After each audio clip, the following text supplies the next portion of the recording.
नमस्कार. कमलनयन बजाज रुग्णालयामध्ये गेल्या 2 वर्षापासून आपण रोबोटिक सर्जरीज सुरू केलेल्या आहेत. आपल्या इथे advance da Vinci robotic system आपण घेतलेली आहे.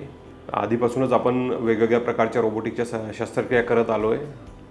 तर आता आपण नवीनच जे आपण किडनी ट्रान्सप्लांट करता रुग्णाची डोनरची किडनी काढतो त्या शस्त्रक्रियासुद्धा रोबोटच्या सहाय्याने आपण करायला सुरुवात केलेली आहे. तर जेव्हा आपण रोबोटिक सर्जरी करतो तेव्हा जे डोनर रुग्ण असतो, डोनर हा ॲक्च्युअली रुग्णच नसतो, जो किडनी दाता असतो त्याची जेव्हा आपण किडनी काढतो ती दुर्बिणीच्या सहाय्याने रोबोटच्या सहाय्याने जेव्हा काढतो तेव्हा पेशंटला टाके कमीत कमी लागतात. ऑपरेशन एकदम रिफाईंड असतं.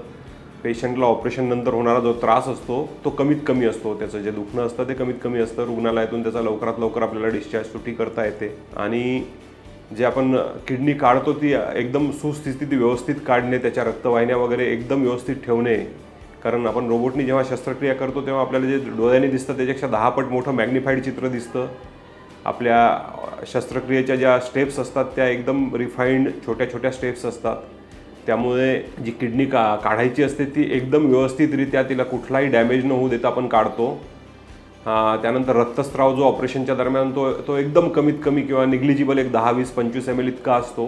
त्यामुळे जे दात्याची असते ती रिकव्हरी ऑपरेशननंतर बरीच फास्ट होते आणि आपण त्याला एक 3 ते 4 दिवसात हॉस्पिटलमधून डिस्चार्ज करू शकतो. तर ही एक ॲडव्हान्स शस्त्रक्रिया आपण कमलनयन बजाज रुग्णालय इथे मॅनेजमेंटच्या सहकार्याने सुरू केलेली आहे आणि त्याचा रुग्णांना आपण लाभ द्यायला सुरुवात केलेली आहे. धन्यवाद.